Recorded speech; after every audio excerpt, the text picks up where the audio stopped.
সেদিন রাতে যখন আমি মামির চোখের দিকে তাকিয়েছিলাম, আমার মনে হয়েছিল যেন এক অচেনা সমুদ্রে আমি তলিয়ে যাচ্ছি। সেই চোখ, যা এতকাল আমি কেবল মমতা আর ভালোবাসায় ভরা দেখে এসেছি, তাতে সেদিন ছিল এক অব্যক্ত আর্তনাদ আর এক ছলক নিষিদ্ধ আমন্ত্রণ। মামিকে একা পেয়ে আমার বুকের ভেতর যে ঝড় উঠেছিল, তার ফলাফল কি হতে পারে তা ভাবার শক্তি আমার ছিল না। শুধু জানতাম, এই মুহূর্তে আমি যা করতে চলেছি তা আমাদের দুজনের জীবনকে চিরকালের জন্য বদলে দেবে। এক মুহূর্তের সেই সিদ্ধান্ত এক গোপন আকাঙ্ক্ষার জন্ম দিয়েছিল এক নতুন গল্পের, এক অদেখা সম্পর্কের। নমস্কার বন্ধুরা, ঈশিতা ভ্লগসে আপনাদের সবাইকে স্বাগতম। আশা করি সবাই ভালো আছেন। আজ আমি আপনাদের জন্য নিয়ে এসেছি এক হৃদয় ছুঁয়ে যাওয়া গল্প, যা আপনাদের কল্পনার জগতে এক নতুন ঢেউ তুলবে। আমার অনুরোধ, গল্পটি শোনার সময় যদি সম্ভব হয় একটি হেডফোন ব্যবহার করবেন, তাতে গল্পের প্রতিটি আবেগ আপনাদের হৃদয়ে আরও গভীরভাবে পৌঁছাবে। আর হ্যাঁ, গল্পটি ভালো লাগলে অবশ্যই লাইক, কমেন্ট আর সাবস্ক্রাইব করতে ভুলবেন না। আপনাদের ভালোবাসা আমাদের অনুপ্রেরণা। চলুন আর দেরি না করে শুরু করা যাক আজকের গল্প। আমার নাম আরিফ, ঢাকা বিশ্ববিদ্যালয় পড়ি ইতিহাস নিয়ে। সাধারণ মধ্যবিত্ত পরিবারের ছেলে আমি। আমাদের পরিবারে মামা মামির সঙ্গে একটা বেশ গভীর সম্পর্ক ছিল। আমার মায়ের ছোট ভাই রহিম মামা আর তার স্ত্রী সাদিয়া মামি। মামিকে আমি ছোটবেলা থেকেই দেখে আসছি। যখন প্রথম দেখেছিলাম তখন আমি ক্লাস 5-এর ছাত্র। মামি নতুন বউ হয়ে আমাদের বাড়িতে এসেছিলেন। তার রূপ দেখে আমি মুগ্ধ হয়েছিলাম। শ্যামলা বরণ, কিন্তু চোখ দুটো ছিল অসাধারণ গভীর আর মায়াময়। লম্বা ঘন চুল আর হাসলে গালে টোল পড়ত। আমি তখন থেকেই মামিকে খুব পছন্দ করতাম। কেবল আমি নয়, আমাদের পরিবারের সবাই মামিকে খুব ভালোবাসত। মামিও ছিলেন খুব হাসিখুশি আর মিশুক। আমার মামা রহিম একজন ব্যবসায়ী। তার ব্যবসা ছিল মূলত পোশাক শিল্পের কাঁচামাল নিয়ে। তাই তাকে প্রায়ই ঢাকা থেকে চট্টগ্রাম, সিলেট, রাজশাহী বা অন্য বড় শহরগুলোতে ব্যবসার কাজে যেতে হতো। কখনো এক সপ্তাহের জন্য, কখনো বা তারও বেশি। মামার অনুপস্থিতিতে মামিকে প্রায়ই একা থাকতে হতো। আমি তখনও ছোট, কিন্তু যখন আমি বড় হলাম, বিশ্ববিদ্যালয়ে উঠলাম, তখন মামার ব্যস্ততা আরও বাড়ল। মামিকে একা দেখতে দেখতে আমার মনে এক অদ্ভুত কষ্ট হতো। মামি কখনো কিছু বলতেন না, কিন্তু তার মায়াবী চোখের গভীরে আমি এক অদ্ভুত শূন্যতা আর বিষণ্ণতা দেখতে পেতাম। তার হাসিটা যেন আর আগের মতো প্রাণবন্ত ছিল না, তাতে কেমন যেন একটা আড়াল থাকত। আমার বিশ্ববিদ্যালয়ের ছুটিতে বা পরীক্ষার মাঝে মাঝে আমি মামা মামির বাসায় যেতাম। তাদের বাসাটা ছিল ঢাকার ধানমন্ডিতে। খুব সুন্দর একটা ফ্ল্যাট। মামা যখন থাকতেন তখন আমি মামার সঙ্গে ক্রিকেট খেলা বা টিভি দেখার ফাঁকে মামির সঙ্গে টুকটাক কথা বলতাম। মামি যত্ন করে আমাকে খাওয়াতেন, আমার পছন্দের রান্না করতেন। আমার সঙ্গে তার সম্পর্কটা ছিল অন্য রকম। অন্য ভাইবোনদের চেয়ে মামি আমাকে যেন একটু বেশিই ভালোবাসতেন, বা আমার অন্তত তেমনটাই মনে হতো। আমি মামির চোখের দিকে তাকিয়ে থাকতাম। তার চলাফেরা, তার কাজ করার ভঙ্গি, সব কিছুতেই আমি এক ধরনের শান্তি খুঁজে পেতাম। আমার মনে হতো মামি যেন এক অচেনা কবিতার মতো, যার প্রতিটি পংক্তি আমি পড়তে চাই। গত বছর আমার বাবা মা গ্রামের বাড়িতে গিয়েছিলেন এক পারিবারিক কাজে। সেখানে তাদের প্রায় মাসখানেক থাকতে হতো। আমার ফাইনাল ইয়ারের পরীক্ষা চলছিল, তাই আমি যেতে পারিনি।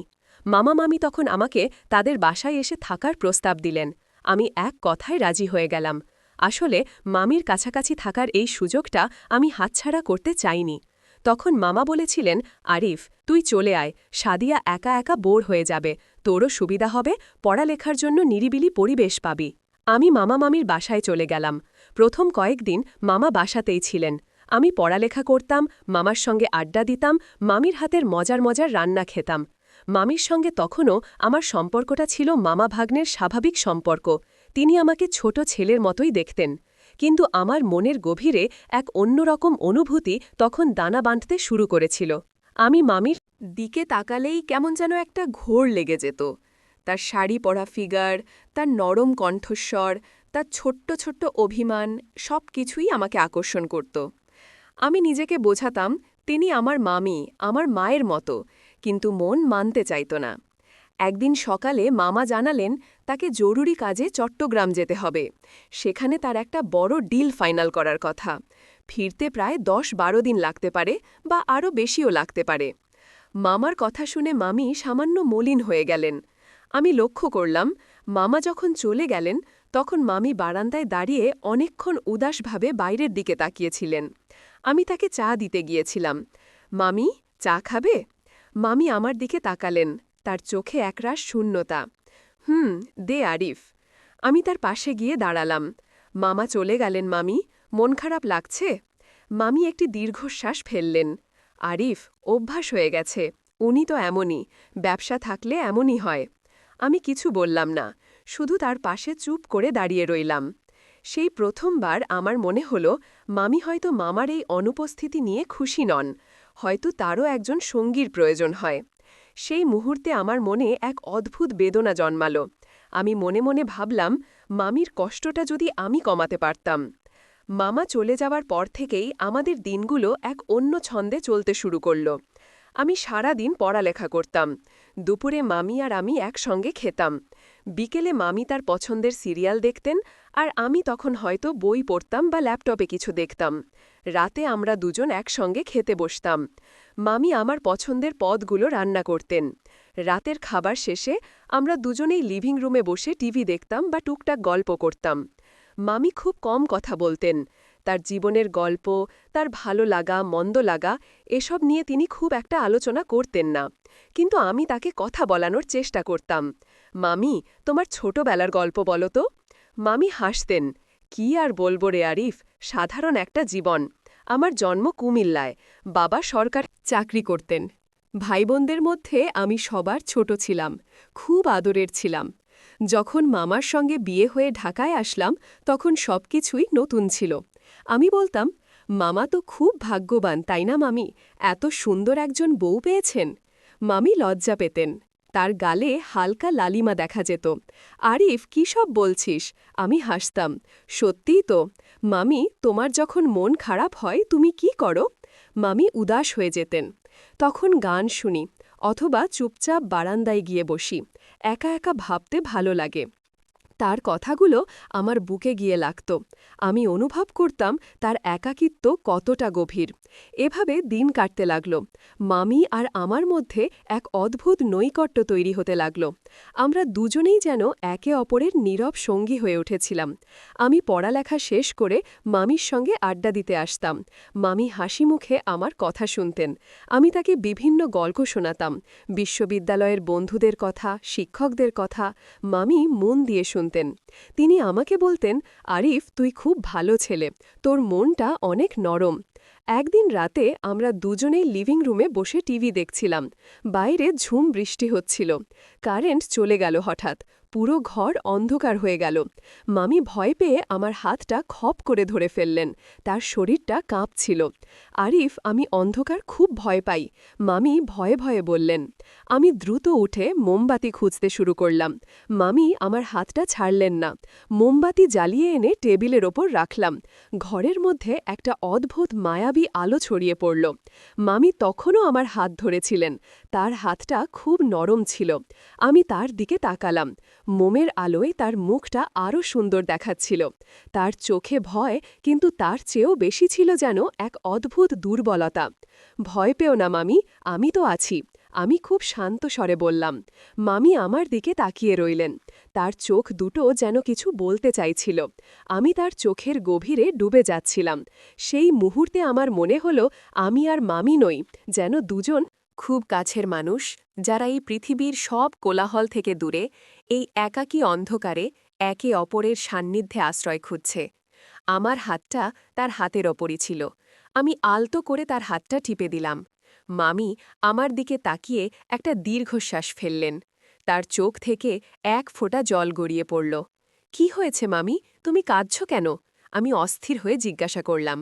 মামি কিছু বললেন না, শুধু মাথা নাড়লেন। তার চোখ দিয়ে অনবরত জল পড়ছিল। আমি আর নিজেকে ধরে রাখতে পারলাম না। আমার ভেতরটা যেন ভেঙে যাচ্ছিল। আমার মনে হল এই মুহূর্তে মামির সবচেয়ে বেশি একজন ভরসার মানুষের প্রয়োজন। আমি তার কাছাকাছি সরে গেলাম। আমার অন্য হাতটা দিয়ে তার গালটা আলতো করে ছুঁয়ে দিলাম। তার গালটা ভিজেছিল। মামি, কি হয়েছে বলো, তুমি এত একা কেন? মামি আমার হাতটা ধরে ফেললেন। তার চোখের জল তখনও থামেনি। আরিফ, আমি খুব একা, খুব একা। তার কণ্ঠস্বরে এত বেদনা ছিল যে আমার বুকটা ফেটে যাচ্ছিল। আমি আর কোনো কিছু চিন্তা করতে পারছিলাম না। আমার মনে হচ্ছিল এই মুহূর্তে মামির সব কষ্ট আমি নিজের করে নিতে চাই।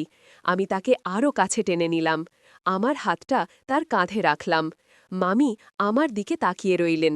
তার চোখে তখন কোনো ভয় ছিল না, ছিল শুধু এক রাশ নীরব জিজ্ঞাসা।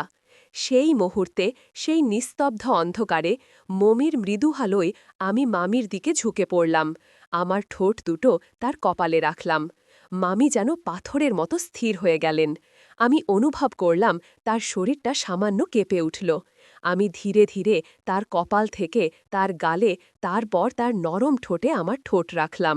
সেই মুহূর্তটা ছিল আমাদের জীবনের এক নতুন শুরু, এক নিষিদ্ধ অধ্যায়ের সূচনা। মামি প্রথমে নড়ে চড়ে উঠলেন, যেন ধাক্কা খেলেন। আমি ভয় পেয়ে গিয়েছিলাম, কিন্তু পরক্ষণেই অনুভব করলাম মামি আমার ঠোঁটের চাপ ফিরিয়ে দিচ্ছেন। তার হাত দুটো আমার শার্টের কলার আঁকড়ে ধরল। তার গভীর দীর্ঘশ্বাস আমার মুখে এসে পড়ল। আমি বুঝতে পারছিলাম মামিও এই একাকিত্ব, এই অব্যক্ত আকাঙ্ক্ষা থেকে মুক্তি খুঁজছিলেন। তার শরীরেও ছিল এক অব্যক্ত উষ্ণতা, যা এতদিন চাপা পড়েছিল। আমাদের চুম্বন গভীর থেকে গভীরতর হতে লাগল। আমি মামির চুলগুলো আমার হাতের মুঠোয় তুলে নিলাম। তার শরীরের সুবাস আমাকে পাগল করে দিচ্ছিল। আমার সমস্ত অস্তিত্ব জুড়ে শুধু মামি আর মামি। সেই মুহূর্তে আমি ভুলে গিয়েছিলাম তিনি আমার মামি। আমি ভুলে গিয়েছিলাম সমাজের সব নিয়মকানুন, সব বাধা। আমার কাছে তিনি ছিলেন শুধু একজন নারী, একজন একাকী নারী, যার হৃদয় ছিল এক রাশ না বলা কথা, এক রাশ না মেটানো তৃষ্ণা। দীর্ঘক্ষণ আমরা একে অপরের ঠোঁটে ঠোঁট রেখেছিলাম। যখন আমাদের শ্বাস নিতে কষ্ট হল, তখন আমরা একে অপরকে ছেড়ে দিলাম। মামি আমার দিকে চোখ তুলে তাকালেন। তার চোখে তখনও জল, কিন্তু সেই জলে ছিল এক অদ্ভুত আবেশ, এক নতুন উন্মাদনা। তার ঠোঁট দুটো সামান্য ফোলা ছিল, আর তার গালে ছিল হালকা লালিমা। তিনি আমার দিকে তাকিয়ে একটা অস্ফুট শব্দ করলেন, আরিফ। তার গলার স্বরটা ছিল কেমন যেন ভারী। আমি মামির দিকে হাত বাড়িয়ে তার মুখটা আমার দু হাতের মধ্যে নিলাম। মামি, আমি আমি জানি না আমি কি করছি, কিন্তু আমি তোমাকে ভালোবাসি। মামি আমার কথা শুনে চোখ বন্ধ করে ফেললেন। তার চোখ থেকে আবার জল গড়িয়ে পড়ল। এবার সেই জলের কারণ ছিল অন্য। আমি অনুভব করলাম মামিও আমার এই অনুভূতিকে অস্বীকার করতে পারছেন না। তিনি আমার গালে হাত রাখলেন। আরিফ, তুই কি বলছিস? এসব ঠিক নয়। তার গলায় দুর্বলতা ছিল। আমি জানি মামি, কিন্তু আমি নিজেকে আটকাতে পারিনি। আমি তোমাকে যখনই দেখেছি আমার মনে হয়েছে তুমি কত একা। তোমার চোখের এই কষ্ট আমি আর দেখতে পারি না। আমি মামির দিকে তাকিয়ে বললাম। মামি আমার দিকে তাকিয়ে রইলেন। তার চোখে ছিল এক দ্বন্দ্ব, এক ভয়, কিন্তু তার চেয়েও বেশি ছিল যেন এক গভীর আবেগ। তিনি কিছু বললেন না, শুধু আমার দিকে তাকিয়ে রইলেন। সেই নীরবতা ছিল হাজার কথার চেয়েও বেশি কিছু। সেই রাতে কারেন্ট আসার পর আমরা দুজনেই চুপচাপ নিজের ঘরে গেলাম। ঘরে চলে গেলাম, কিন্তু আমাদের দুজনের মনেই তখন চলছিল এক তুমুল ঝড়। আমি ঘুমাতে পারছিলাম না। আমার মনে হচ্ছিল আমি এক মহা পাপ করে ফেলেছি। কিন্তু একই সঙ্গে আমার হৃদয়ে ছিল এক অদ্ভুত শান্তি, এক তীব্র আনন্দের অনুভূতি। আমি মামিকে ছুঁয়েছি, তাকে চুম্বন করেছি। তার শরীরের উষ্ণতা তখনও আমার ঠোঁটে লেগেছিল। পরের দিন সকালে আমরা দুজনেই খুব স্বাভাবিক থাকার চেষ্টা করলাম, কিন্তু আমাদের নীরবতা, আমাদের চোখাচোখি সব কিছুতেই ছিল এক অদ্ভুত জড়তা। মামি আমার জন্য চা নিয়ে এলেন। তিনি আমার দিকে না তাকিয়েই বললেন, আরিফ, কাল রাতে যা হয়েছে তা ভুলে যা। আমি তার দিকে তাকালাম। মামি, আমি ভুলতে পারব না। মামি আমার দিকে এক ঝলক তাকালেন। তার চোখে ছিল এক গভীর বেদনা। আমাদের এটা ঠিক হয়নি আরিফ, উনি ফিরে এলে। মামা ফিরে এলে কিছুই জানতে পারবে না মামি। আমি তাকে আশ্বস্ত করার চেষ্টা করলাম। কিন্তু আমরা তো জানি, তাই না? মামি বললেন। তার গলায় ছিল এক গভীর দুঃখ। সেই দিন থেকে আমাদের সম্পর্কটা আরও জটিল হয়ে উঠল। আমরা একে অপরের চোখের দিকে তাকাতে পারতাম না, কিন্তু একই সঙ্গে আমাদের মধ্যে এক অদ্ভুত টান সৃষ্টি হয়েছিল। মামা প্রায় প্রতিদিন ফোন করতেন। তার ব্যবসার কাজে আরও কিছুদিন দেরি হবে বলে জানালেন। তার কথা শুনে মামি সামান্য স্বস্তি পেতেন, আবার একই সঙ্গে তার চোখে এক অপরাধবোধও দেখতে পেতাম আমি। একদিন বিকেলে মামি আমাকে ডাকলেন। আমি তার ঘরে গেলাম। তিনি বিছানায় বসেছিলেন। তার মুখটা খুব বিষণ্ণ দেখাচ্ছিল। আরিফ, আমার কিছু কথা আছে, মামি বললেন। আমি তার পাশে বসলাম। বলো মামি। আমি জানি কাল রাতে যা হয়েছে সেটা ঠিক ছিল না, কিন্তু আরিফ, তুই যখন আমাকে ছুঁয়েছিলি, যখন আমাকে চুম্বন করেছিলি, তখন আমার মনে হয়েছিল যেন আমি অনেক দিনের পর নতুন করে বাঁচতে শিখেছি। আমার জীবনে যে শূন্যটা ছিল তা যেন এক মুহূর্তের জন্য হলেও ভরে গিয়েছিল। মামি চোখ বন্ধ করে বললেন। আমি তার কথা শুনে চমকে উঠলাম। মামিও যে এমন অনুভব করছিলেন তা আমি কখনো ভাবিনি।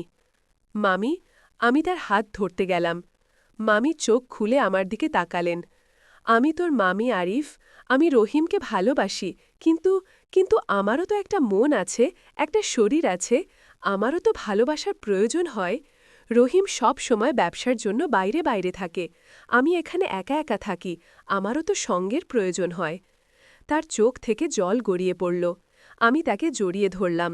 মামি আমার কাঁধে মাথা রাখলেন। তার শরীরটা কাঁপছিল।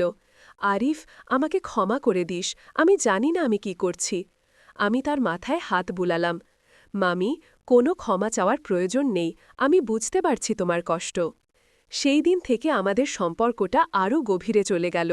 আমরা একে অপরের কাছে আমাদের গোপন অনুভূতিগুলো প্রকাশ করতে শুরু করলাম। মামি আমাকে তার জীবনের অনেক না বলা কথা বলতে লাগলেন। তার স্বপ্নগুলো, তার আকাঙ্ক্ষাগুলো, যা মামার কাছে তিনি কখনো বলতে পারেননি। আমি তার কথা শুনতাম, তাকে সান্ত্বনা দিতাম। আমাদের শরীরী স্পর্শ হয়তো তখনও ছিল নিষিদ্ধ, কিন্তু আমাদের আত্মিক সম্পর্কটা তখন এক অন্য উচ্চতায় পৌঁছে গিয়েছিল। এর পরের কয়েকদিন ছিল আমাদের জীবনের সবচেয়ে মধুর আর সবচেয়ে কষ্টকর দিন। আমরা দুজনেই জানতাম মামা ফিরে এলেই এই স্বপ্নের অবসান হবে। আমরা একে অপরের সান্নিধ্য উপভোগ করতাম, কিন্তু প্রতি মুহূর্তে আমাদের মনে ছিল এক অজানা ভয়, এক তীব্র অপরাধবোধ। রাতের বেলায় যখন সবাই ঘুমিয়ে পড়ত, তখন আমি মামির ঘরে যেতাম। আমরা চুপচাপ বসে কথা বলতাম, হাত ধরে থাকতাম একে অপরের। সেই স্পর্শে ছিল এক অদ্ভুত শান্তি, এক গভীর ভালোবাসা। একদিন সকালে মামার ফোন এলো। তিনি জানালেন তার কাজ শেষ হয়ে গেছে। আজ রাতের ফ্লাইটেই তিনি ঢাকা ফিরছেন। মামার কথা শুনে মামির মুখটা ফ্যাকাশে হয়ে গেল। তিনি ফোন রেখে আমার দিকে তাকালেন। তার চোখে ছিল একরাশ শূন্যতা। মামা আসছেন আরিফ, মামি ফিসফিস করে বললেন। আমার বুকের ভেতরটা ধক করে উঠল। এই কয়েকটা দিন আমরা যে স্বপ্নের জগতে ছিলাম তার অবসান হতে চলেছে। আমি জানি মামি। আমি মামির হাত ধরলাম। মামি আমার হাতটা শক্ত করে ধরলেন। আরিফ, আমি জানি না আমি কি করব। আমি তাকে কি করে দেখাবো যে আমার মনে এত কিছু চলছে। আমি মামিকে সান্ত্বনা দেওয়ার চেষ্টা করলাম। মামি, তুমি স্বাভাবিক থাকার চেষ্টা করো। আমি কাল সকালেই চলে যাব। মামা আসার আগেই আমি এখান থেকে চলে যাব। মামি আমার দিকে তাকিয়ে রইলেন। তার চোখে ছিল এক গভীর আকুতি। আরিফ, তুই চলে গেলে আমি আবার একা হয়ে যাব। আমি মামির হাতটা আমার ঠোঁটের কাছে নিয়ে চুমু খেলাম। মামি, আমি তোমাকে কখনো ভুলব না। তুমি আমার জীবনে এক নতুন রং এনে দিয়েছ। মামি আমার দিকে তাকিয়ে একটা দীর্ঘশ্বাস ফেললেন। তার চোখে জল ভরে এলো। সেই রাতটা ছিল আমাদের দুজনের শেষ রাত। আমরা দুজনেই জানতাম এরপর হয়তো আর কখনো এভাবে আমাদের দেখা হবে না। আমরা লিভিং রুমে বসেছিলাম, কোনো কথা বলছিলাম না, শুধু একে অপরের দিকে তাকিয়েছিলাম। সেই তাকানোতে ছিল এক রাশ না বলা কথা, এক রাশ না মেটানো আকাঙ্ক্ষা। রাত গভীর হচ্ছিল। মামির চোখে ঘুম ছিল না, আমার চোখেও ছিল না। রাত 2টো বাজল। মামি উঠে দাঁড়ালেন। আরিফ, আমি আর পারছি না, আমি ঘুমাতে যাচ্ছি। আমিও উঠে দাঁড়ালাম। মামির হাতটা ধরলাম। মামি আমার দিকে তাকালেন। তার চোখে ছিল এক গভীর বেদনা। সেই মুহূর্তে আমি তাকে শেষবারের মতো জড়িয়ে ধরলাম। মামিও আমাকে শক্ত করে জড়িয়ে ধরলেন। তার মাথা আমার কাঁধে, তার উষ্ণ নিঃশ্বাস আমার ঘাড়ের ওপর। সেই আলিঙ্গনে ছিল এক রাশ ভালোবাসা, এক রাশ বিদায়ের বেদনা। সাবধানে থাকিস আরিফ, মামি ফিসফিস করে বললেন। তুমি ভালো থেকো মামি। আমি তার কপালে শেষবারের মতো একটা আলতো চুমো খেলাম। পরের দিন সকালে মামা আসার আগেই আমি মামা মামির বাসা থেকে চলে এলাম। আমার মনে ছিল এক অদ্ভুত শূন্যতা। আমি জানতাম আমার জীবনটা আর আগের মতো থাকবে না। মামির সঙ্গে আমার যে সম্পর্ক তৈরি হয়েছিল তা ছিল আমার জীবনের এক গোপন অধ্যায়, এক নিষিদ্ধ প্রেম। আমি জানি না মামি কেমন আছেন, তার জীবনে হয়তো সবকিছু স্বাভাবিক হয়ে গেছে, কিন্তু আমার মনে, আমার হৃদয়ে মামি চিরকাল রয়ে গেছেন এক সুন্দর স্মৃতি হয়ে, এক গভীর ভালোবাসার প্রতীক হয়ে। এই সম্পর্কটা হয়তো বাইরের পৃথিবীতে কখনো আলোর মুখ দেখবে না, কিন্তু আমার হৃদয়ের গভীরে তা চিরকাল সজীব থাকবে, এক অব্যক্ত বেদনা আর মধুর স্মৃতি হয়ে। বন্ধুরা, গল্পটি আপনাদের কেমন লাগলো তা অবশ্যই কমেন্ট করে জানাবেন। আপনাদের মতামত আমাদের জন্য খুবই গুরুত্বপূর্ণ। যদি গল্পটি আপনাদের ভালো লেগে থাকে তবে একটি লাইক দিতে ভুলবেন না। আর এমন আরও হৃদয়স্পর্শী গল্প শুনতে চাইলে এখনই ঈশিতা ভ্লগস চ্যানেলটি সাবস্ক্রাইব করুন এবং পাশের বেল আইকনটি টিপে দিন, যাতে নতুন গল্প আপলোড হওয়ার সাথে সাথে আপনারা নোটিফিকেশন পেয়ে যান। আপনাদের ভালোবাসা আর সমর্থন আমাদের এগিয়ে চলার অনুপ্রেরণা। দেখা হবে পরের গল্পে। ততক্ষণ পর্যন্ত ভালো থাকুন, সুস্থ থাকুন। ধন্যবাদ।